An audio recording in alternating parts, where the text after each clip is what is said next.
Welcome to the Circuit of the Americas here in Austin, Texas. This 5.5 or 3.4 mile anti-clockwise circuit is a real tough one for the drivers to master. Starting off at turn 1, it goes uphill dramatically, that third gear, 55-mile-an-hour corner.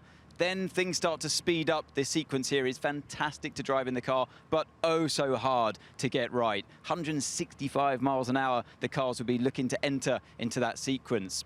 Turn 12 is always a pretty good chance for overtaking.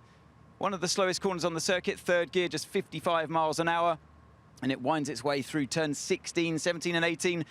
Just about full throttle by the time you get to the exit of 18 in 7th gear and back up to 160 miles an hour before the final two corners on the circuit. Final one here at turn 20, just 60 miles an hour before that main straight. Now we'll go and have a look at these sectors. As always, break it down into three. That first sector takes you through the beginning of that winding section and ends up coming into the second sector there in green. And then the final sector, very different, that one, much slower speed through 13, 14 and through 15, the slowest corner on the track there. So, like I said before, very hard to get right. Not too bad for overtaking, and I've got full confidence in this year's cars that it'll be a little bit easier than we saw last year with the help of 2 DRS zones as well. That hasn't changed from last season. But something that has changed, they've resurfaced this track, and I'm just going to point out the places where they've done that, because it was very bumpy before. So from this point through 3, 4, 5, all the way through this section now to the exit of turn 10, is a brand new surface for this year. So hopefully it'll be a bit smoother for the drivers and they can carry even more speed and commitment through that part, particularly with these cars that bounce around an awful lot more. That would be a smoother ride for them there. And also from turn 12 through 13, 14 towards the exit of 15, that's a brand new surface as well. So a bit more grip there for the drivers to navigate their way around that end of sector 2 and into sector 3.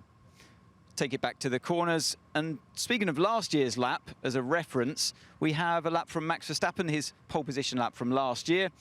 He can take it away for us as he heads down the main straight. And you can see what I was talking about. That elevation change towards turn 1 is pretty extreme. Down through the gears, very bumpy there on the apex of turn 1. It's very easy to lose the rear end of the car. Through turn 2, flat out, bring the car to the right-hand side to open up this sequence, this fantastic part of the track.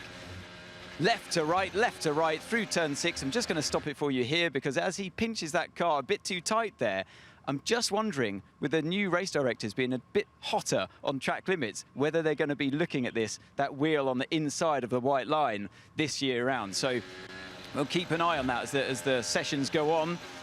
Through turn 8, pinch it there to help open up turn 9. And again, be careful of track limits on the exit of turn 9 itself. Down the hill.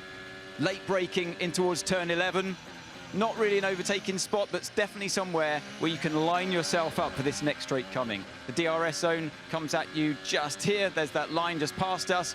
You open that slot gap on the rear wing, limits the drag, and you can accelerate faster with faster speed, especially in a qualifying lap down towards turn 12. Brake as late as you dare, but focus on the exit of this one. You don't want to carry too much mid-corner speed. Actually, like Max did there, just running over the sausage curbs on the exit, wasn't absolutely ideal. Turn 13 is a bit of a slow, clumsy corner, as is 15 here. You can see how slow it is. You're just waiting for the car to rotate. Then up through the gears again, flat out it will be through this multiple apex corner of 16, 17, 18. Bring it to the right-hand side to open up turn 19. Watch out for the track limits of that one there as well. And that brings you to the final corner. Down at turn 20. Watch out for the curbs on the outside. A bit of a rough ride over those. And that is a lap of this fantastic circuit here in Austin.